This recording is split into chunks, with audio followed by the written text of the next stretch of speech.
تاسو ملګري راغلی د دې ذوالحجې د میاشتې یو عظیمه واقعه او یو عظیمه حادثه هغه ستاسو مخې ته ذکر کومه. په 27 ذوالحجه باندې د سحر منځ کې حضرت عمر فاروق رضی الله تعالی عنه هغه امامت کوي او چې څنګه امامت کوي شروع کیږي نو منځ شروع کو یو مجوسی غلام راغی او حضرت عمر فاروق رضی الله تعالی عنه په چړو سره ووهلو ډیر زخمونه ورته ورکړه. صحابه کرام جلیل القدر صحابه هغې شاته ولاړ دي او منځ چې کم دی نو ټولو مات که په دې کې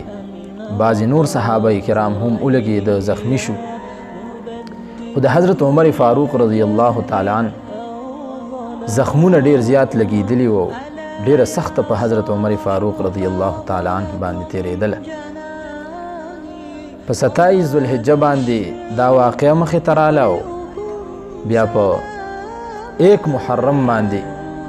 حضرت عمر فاروق رضی الله تعالی عنه د شهادت لویه مرتبه وموندله او د دې دنیا نه رخصت شو. او تاسو دې واقعه کې سوچ وکئ چې د حضرت عمر فاروق رضی الله تعالی عنه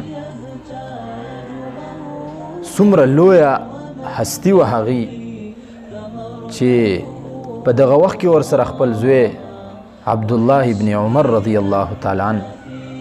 دا موجود دی او دای خدمت کوي په دې بیماری کې. یو ورځ دی ولیږه چې ته لاړ شه او د حضرت عایشه صدیقه رضی الله تعالی عنها سره میلاو شه او هغې ته یو خبره وکړه چې زما پلار خو دا به ورته نه وی چې امیر المؤمنین، دا ورته ووایه چې زما پلار خواهش لري چې زه د رسول الله صلی الله علیه وسلم سره او د حضرت ابوبکر صدیق رضی الله تعالی عنه سره په دې حجره کې د مرګ نه بعد د شهادت نه بعد هم دغه شان پاتې شم څنګه چې په دنیا کې د دې سره به زه ګرځېدم. موږ احادیث وګورو نو ټولو احادیثو کې اکثر چې تذکره کیږي د رسول الله صلی الله علیه وسلم نو په هغې کې دا تذکره هم وي چې عمر رضی الله تعالی عنه د حضور صلی الله علیه وسلم سره و، حضرت ابوبکر صدیق رضی الله تعالی عنه د رسول الله صلی الله علیه وسلم سره. حدیث مبارک کې راځي رسول الله صلی الله علیه وسلم ارشاد فرمایي په آسمان کې زما 2 وزیران دي او دغه شان په ځمکه باندې هم زما 2 وزیران دي. په ځمکه باندې چې زما کم 2 وزیران دي نو هغه حضرت ابوبکر صدیق اور حضرت عمر رضی الله تعالی عنهما دا دواړه دي. نو اکثر به د رسول الله صلی الله علیه وسلم سره دا جلیل القدر صحابه ګرځېدل. کله چې عبدالله ابن عمر لاړ او د حضرت عایشه صدیقه رضی الله تعالی عنها مخې ته دا درخواست وړاندې کړو هغې خو وی چې زړه کې دا هر چا دا تمنای چې زه به چې کم دی نو یو مې خاوند دی او یو مې چې کم دی نو پلار دی، زه به د دې په منځ کې ما زه به د دې سره په یو حجره کې چې کم دی نو دفن کېږم. خو لیکن د حضرت عمر فاروق رضی الله تعالی عنه لوی هستی و امیر المؤمنین او لوی بادشاهت و لوی سیستم و لوی ترتیب و نو د هغې د خبرې نه مخ نشو اړولی او حضرت عبدالله ابن عمر رضی الله تعالی عنه ما ته ووی چې بالکل زما د طرف نه اجازت دی او هغه دې دلته کې دفن کړی شي. بیا چې کله حضرت عبدالله ابن عمر رضی الله تعالی عنه لاړه نو حضرت عمر فاروق رضی الله تعالی عنه ډیر په تکلیف کې وای داسې پروت او سنور صحابه کرام ورسره خواته ولاړ دي. هغې ته وفرمایل چې ما په زور باندې راپاسوئ. عبدالله ابن عمر راغی چې هغه به څه خبر راوړ چې کله یې دی راپاسو نو تپوس یې وکړه وایه که نه بچیه څه خبر دی راوړ. نو حضرت عبدالله ابن عمر رضی الله تعالی عنه هغه ورته جواب ورکوي چې زما پلاره زما بابا جانه حضرت عایشه صدیقه رضی الله تعالی عنها هغې ما ته اجازت راکړه چې والد محترم ته دې ووایه مورخینو لیکلي دي چې حضرت عمر رضی الله تعالی عنه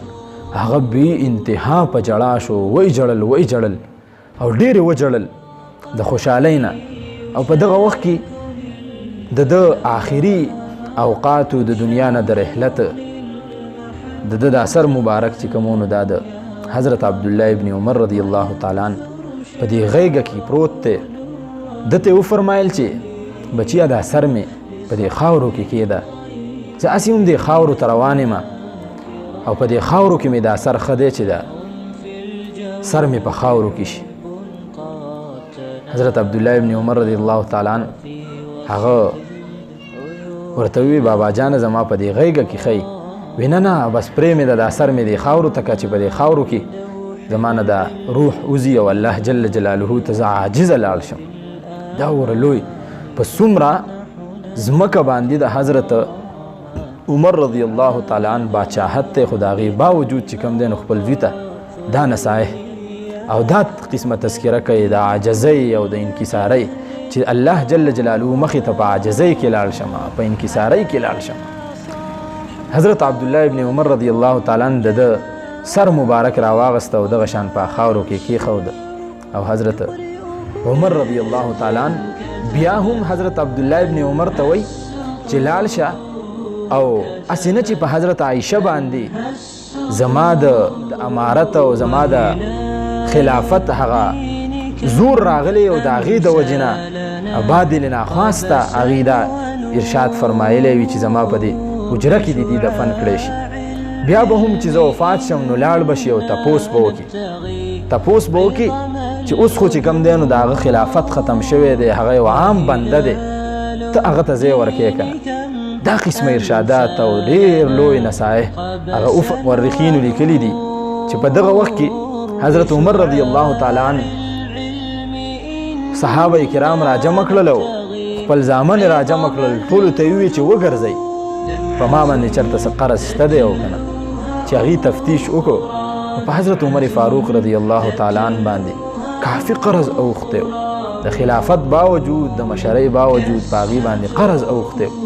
خپل بچي راجمع کړل، تپوس یې ترې وکړو چې تاسو به داسې ترتیب وکئ که چېرې ستاسو سره څه پیسې وي څه مال وي ستاسو سره نو دغه به راجمع کوئ او تاسو به زما په دې قرض کې ادا کړئ. که چېرې د هغې نه ادا نه شي نو بیا به زما قبیلې والا راجمع شي او هغه مال به ادا کړي، او که چېرې بیا زما د قبیلې نه هم ادا نه شي نو بیا به قریشو ته وینا وکئ، قریش به راجمع شي او زما د مال زما د هغې قرض ادایګي به وکړي. دومره په آخري اوقاتو کې هم حضرت عمر فاروق رضی الله تعالی عنہ یو چې کوم دی نو خپل دین مخې ته کړی دی، د شریعت خیال یې ساتلی دی. بعضو لیکلي دي چې کله حضرت عمر فاروق رضی الله تعالی عنہ ډېر سخت شو، بیمار شو، نو یو کس یې تپوس له راغی چې کله راغی نو د هغه دا پینسۍ ښکته وي، چې پینسۍ ښکته وي نو هغه ورته واپس روان شو. نو حضرت عمر فاروق رضی الله تعالی عنہ هغه ورته ارشاد فرمایي بچیا دې خوا راشه، دا پینسۍ ستا ښکته دي، دا پینسۍ دي اوچتې که، په دې باندې الله تعالی ناراضه کېږي، په دې باندې الله تعالی ناراضه کېږي. او دویمه دا چې دا پینسۍ دي اوچتې که، په دې سره کپړې ګنده کېږي. په دغې حالاتو کې حضرت عمر فاروق رضی الله تعالی عنہ هغه د دنیا نه رحلت وکړو او موږ ته یو عظیم سبق پرېښودو چې په زندګۍ کې تر آخري سانسه پورې د الله جل جلاله احکامات به په ځای باندې راوړلی شي.